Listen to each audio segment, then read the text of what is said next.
I am not an artist. I'm a bald-headed, fist and hell-raising, black, queer, feminist. But you can call me a revolutionary for short. Before my words even grace the page, I'm fighting at least 3 battles by just being alive.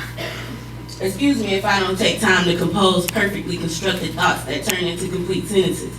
Sometimes, just saying fuck is enough to sum up my feelings for the moment. You can keep your snaps and first place prizes, keep the accolades and serenades of how creative I am. I'm not in competition to show you how large my vocabulary is. My goal isn't to illustrate my ability to paint detailed pictures with only my words. I want my words to make you uncomfortable. I want you to see my sweet face and beautiful smile and be shocked when I tell you the horror stories of my past. See, I want you to get pissed. Pissed off that someone raised in church being told that God is the epitome of what true love is constantly being told by God's people how God hates fags. I want you to recognize that just because it's 2012 doesn't mean that blacks are somehow automatically liberated. There has never, in the history of humans, been a more complete dehumanization of living people on the planet than that of black Americans over the past 300 or so years. I want you to get angry that patriarchy is ruining the lives of women and men more and more every day. Don't you see? Our oppression is connected. Let's join together and fight at the intersections of these problems. We are the majority, all of us. We have the power. So no, I don't want you to be impressed by my artistic ability. You can keep that shit. What I want to know is, are you ready for a revolution?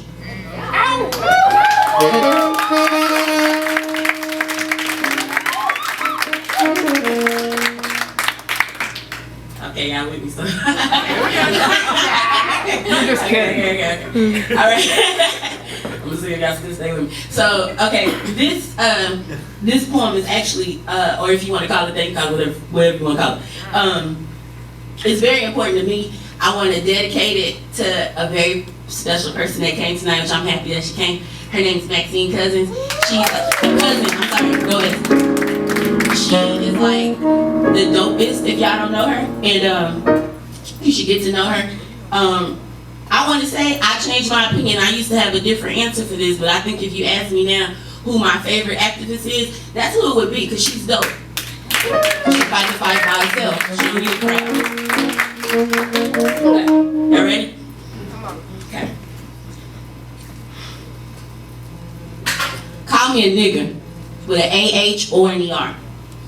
Call me a darkie. You can call me a coon, pickaninny, or whatever the nastiest euphemism is you can think of for a person that's black. Exclude me from my church. I mean, not my church. Exclude me from your church. Lunch counters, Girl Scout troops, or even your public schools. Grab your purse when I walk by. Roll your window up because I got too close to your car in the parking lot after sunset. Or follow me way too damn close as I walk around your cheap-ass dollar store. Refuse to give me a loan even though I meet more than the minimum requirements, and do all of these things entirely based on the brown skin that binds my body, and most would call you a racist. But your prejudice, while still very fucking ignorant, isn't my biggest concern. See, I fear systematic institutionalized racism, or what I like to call white supremacy.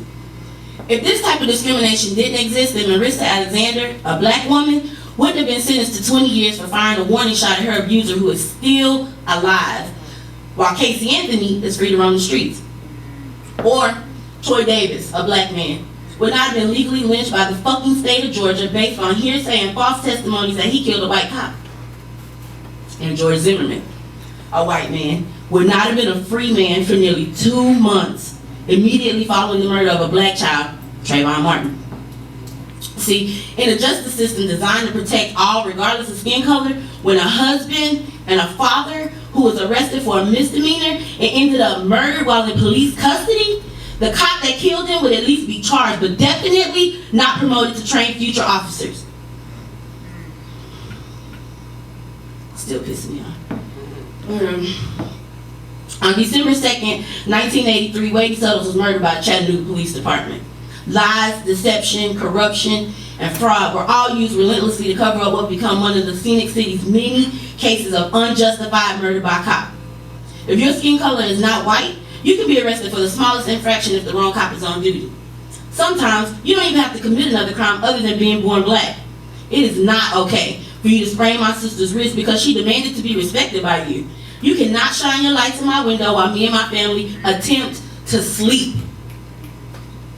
It is your job to protect me from my attacker and not stand idly by because of some bullshit paperwork requirement.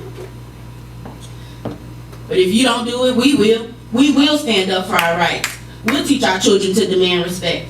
Our leaders will continue to pass the torch, giving us their pearls of wisdom so that we recognize that our voices have the power. A wise person once said that what's done in the dark has a way of coming to the light. So go ahead. Sell your images of beautiful bridges over crystal-clear rivers with the convenience of the city and the charm of the country. Because one day, the truth will be exposed. And until the justice that we define is served, we will still be fighting for every Chattanoogan to be free. For the idea that at least in this beautiful city, that we can all live in peace without police brutality.